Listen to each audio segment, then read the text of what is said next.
had mentioned was the words that it is dangerously close to the coastline as far as Matthew goes. So let's check in with Danny now and find out exactly where Matthew is. Who's feeling the effects right now, Danny? Right, I'll give you a live look right now of our Storm Shield 4 radar and satellite. Dangerously close is certainly correct. Right now we're seeing it not too far offshore. The last reading I saw was between about 5 to 15 miles offshore. The center, the strongest portion of Hurricane Matthew, that close to the coastline. You can see Cape Canaveral right here sticking out. That's going to be right in the thick of the western eye wall of Hurricane Matthew in the next little bit. So we are seeing very serious conditions right now.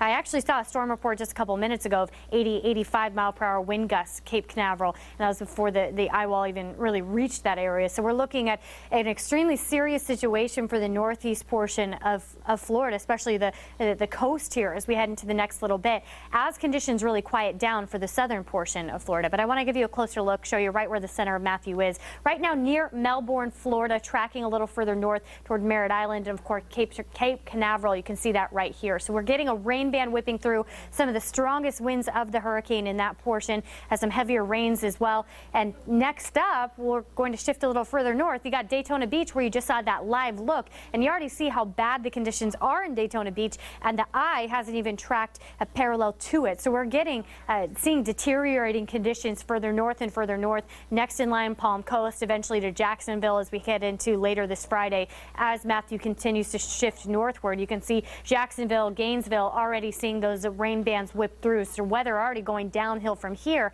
And unfortunately for those areas, it's just getting worse as Matthew continues to track north. But for our areas, the opposite is true. We've seen the worst of it already, and our conditions actually getting a lot better. We've actually dropped the tropical storm warning for Glades and Hendry County. Right now, we're tracking a little bit of rain moving through Glades County, I should say, moving over Lake O right now. But otherwise, dry. We're dry through Hendry County. Highlands County looks dry as well.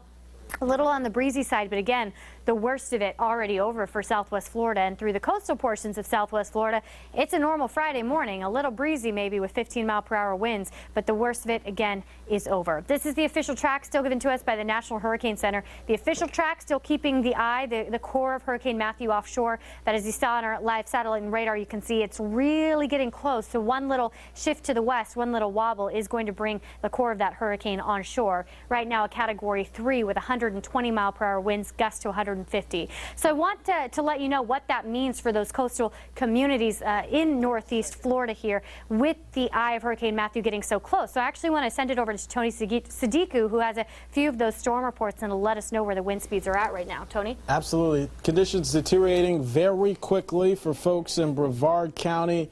This is really starting to get really serious for folks who live in Merritt Island, Melbourne. All of these icons popping up on your screen indicative of where we've seen storm reports, mostly in the form of winds, wind gusting anywhere from 80, 90, gusts up to 100 or more will be possible. There is the eye, there is Merritt Island. As you can tell, this is very close, probably no more than 5 miles away as this thing continues to move mostly northward, but some indications are that this is moving a little bit to the north and west. We'll pay attention to those trends here for you, but what we're watching very carefully for are some of those winds that are now exceeding hurricane force. And of course, when we talk about winds as strong, downed power lines, power outages, storm surge, tornadoes, all going to be part of the equation for these guys here for the morning hours. So conditions looking very messy for folks in Brevard County and points to the north here this morning, where winds could definitely be in excess of 80 miles per hour, and that's what we've seen here, at least thus far. Watches and warnings for Southwest Florida have all been allowed to expire, and because of that, we're confident that Southwest Florida has seen the worst in terms of what we can expect from Hurricane Matthew. However, we are tracking the conditions for you as you wake up this Friday morning. Danny's got those details here for you right now. You won't be too surprised that the tropical storm warning was dropped for Glades and Hendry as you look at our current conditions. Wind speeds right now at 18 miles per hour in Clewiston. That's certainly a breezy start to the morning, but the tropical storm force winds not really a threat any longer. We'll see 10 to 20 mile per hour winds for the rest of the morning. And as we head into this afternoon, those wind speeds dropping. You can see that on our wind speed forecast here. By midday and then into this afternoon, we're looking at wind speeds just between about 10 to 15 miles per hour. So that backing off a little bit, as are the wind gusts. Right now, gusts are between 20 and 30 miles per hour. Our wind gust forecast going to stick in that range through later this morning, but I'd say by midday and then into late afternoon here, we're looking at wind gusts settling back in between 10 to 15 miles per hour, which is a pretty typical day. Nothing really to worry about there. And one of the reasons for this is the projected wind field moving on, taking as Hurricane Matthew takes those wind speeds with it. So at about 7:30, we're still expecting extremely dangerous conditions, Category 3 level winds around Cape Canaveral as the projected wind field tracks a little further north. But you can see our area here, Highlands, Glades, Hendry County, right near Lake O, no longer in that tropical storm force projected wind field. So it's no longer a threat to us for those tropical storm force sustained winds, and it doesn't look to be for the rest of your Friday either. So still a very, very serious, dangerous hurricane situation for the northeast portion of Florida and then the coastal portions of Georgia, South Carolina. But for us, conditions are getting better. I promise we've seen the worst of it and will continue to improve from here. Our storm shield forecast shows that eye coming on shore as it tracks a little further north near Daytona Beach. Again, this is just one model. We're not saying it's the sure thing. But for us, the southern portion of the state, a few scattered showers possible moving forward.